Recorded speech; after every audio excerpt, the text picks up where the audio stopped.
नमस्कार दोस्तों, स्वागत है आप सभी का हमारे YouTube चैनल संजू इन्फॉर्मर में। मैं हूं आपका दोस्त और होस्ट। तो चलिए अपने YouTube के वीडियो की शुरुआत करते हैं। आपको बताते हैं कि ये वीडियो किस विषय के बारे में है। पंजाब में प्रधानमंत्री की सुरक्षा व्यवस्था में जिस तरह से सेंध मारी गई थी, उसे देश पे स्तब्ध हैं, हैरान और परेशान भी हैं। सवाल कई हैं, लेकिन जवाब किसी के पास नहीं है।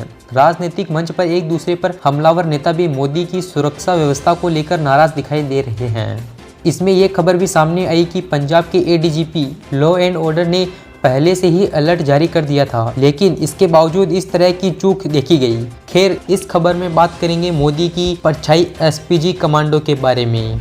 ये वही कमांडो हैं जो सूट बूट में काला चश्मा लगाए प्रधानमंत्री को घेरे रहते हैं। जरूरत पड़ने पर ये जवान अपने आधुनिक हथियारों से दुश्मन को पल भर में ढेर कर देते हैं और प्रधानमंत्री को सुरक्षित वहां से निकाल ले जाते हैं। तो आइए जानते हैं प्रधानमंत्री और उनके परिजनों की सुरक्षा के लिए खास तौर पर तैयार किए गए इस बेहद खतरनाक कमांडो फोर्स के हथियार और उपकरणों के बारे में। एसपीजी कमांडो के पास रहते हैं कम्युनिकेशन के लिए ear plug, communication device, suit के भीतर बुलेट प्रूफ वेस्ट, हल्की bullet proof jacket, combat suit, technical काला चश्मा, एल्बो पैड।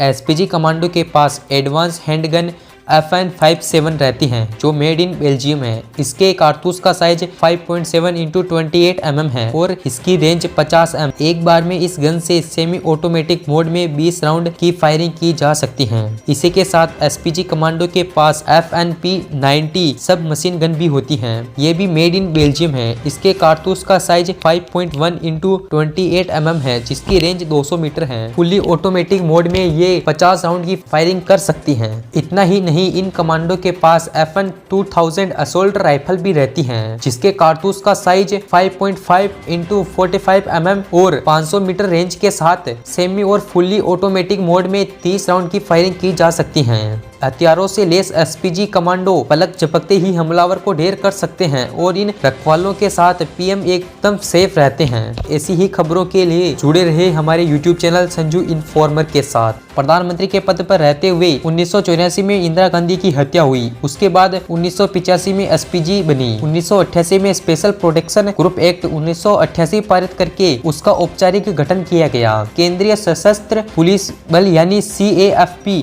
और रेलवे सुरक्षा बल RPF के जवान एसपीजी में शामिल होने की इच्छा जता सकते हैं। केंद्रीय सशस्त्र बलों का कोई भी जवान अपने करियर में केवल एक बार 5 साल के लिए एसपीजी में जा सकता है। एसपीजी के जवानों और अफसरों पर किसी मीडिया हाउस से संपर्क करने या एसपीजी में अपने कार्यकाल पर कोई किताब लिखने पर पाबंदी होती है। इन दिनों एसपीजी में 3000 से ज्यादा जवान और अफसर हैं। एसपीजी को एक IPS अफसर कमांड करता है, जो देश के कैबिनेट सेक्रेटरी को रिपोर्ट करता है।